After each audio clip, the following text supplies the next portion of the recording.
అశ్వత్థామ ఇంకా బ్రతికే ఉన్నాడా? మహాభారత కాలం ఎప్పుడో అంతమైపోయింది. కానీ ఆ కాలానికి చెందిన ఒక వ్యక్తి మాత్రం ఇప్పటికీ బ్రతికే ఉన్నాడు. ఆయనే అశ్వత్థామ.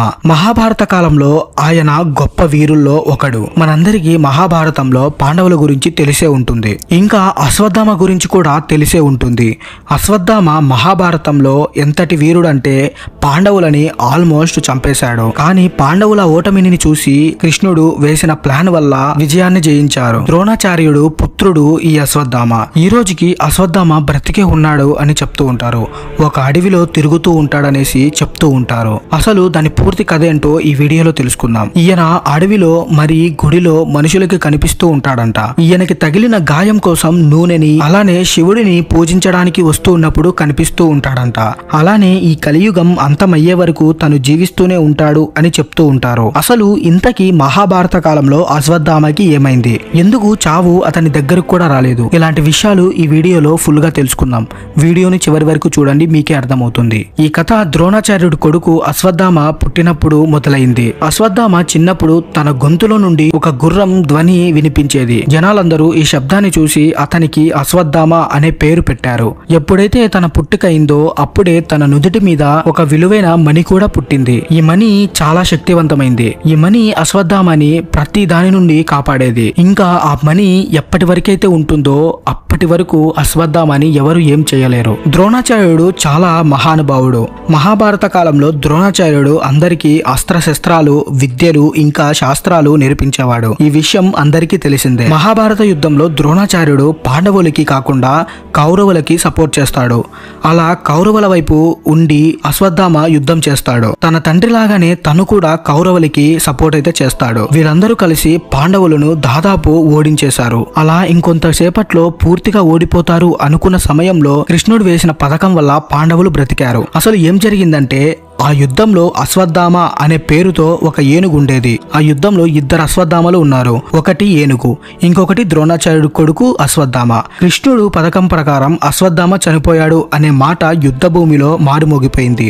అందరూ ఈ విషయం విన్న తర్వాత ద్రోణాచార్యుడు కొడుకు చనిపోయాడు అనుకున్నారు. కానీ చనిపోయింది మాత్రం ఏనుగు. ఎప్పుడైతే అశ్వత్థామ చనిపోయాడో అప్పుడు యుద్ధం చేస్తున్న ద్రోణాచార్యుడు కూడా కింద కుప్పకూలి పడిపోయాడు. దాంతో వెంటనే పాండవుల్లో ఒకళ్ళు వెళ్లి ద్రోణాచార్యుడు తల నరికేశాడు.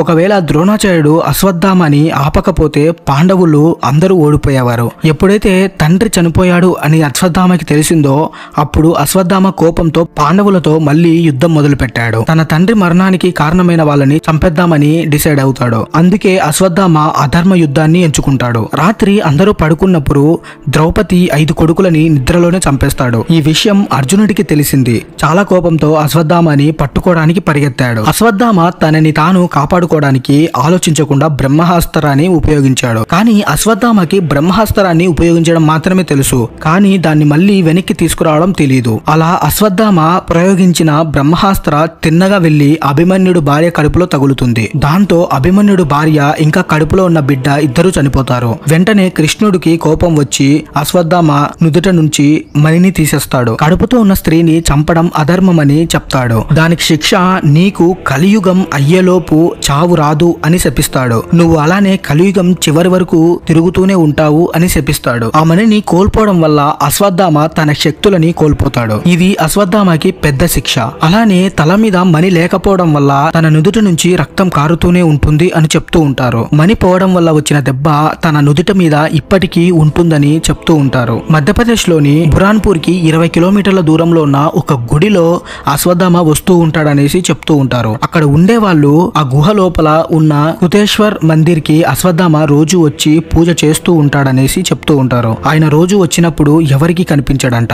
రోజు సూర్యోదయం ముందు వచ్చి శివుడికి పూజ చేసేవాడు. మళ్ళీ ఎవరికి కనిపించకుండా అక్కడి నుంచి వెళ్లిపోయేవాడు. కొంతమంది అతన్ని చూసాం అని కూడా చెప్పారు. ఎందుకంటే రోజు పొద్దున్న గుడి డోర్స్ ఓపెన్ చేయగానే అక్కడ పూజ చేసి ఉంటుందంట. అక్కడ పువ్వులతో అలంకరించి ఉంటుందంట.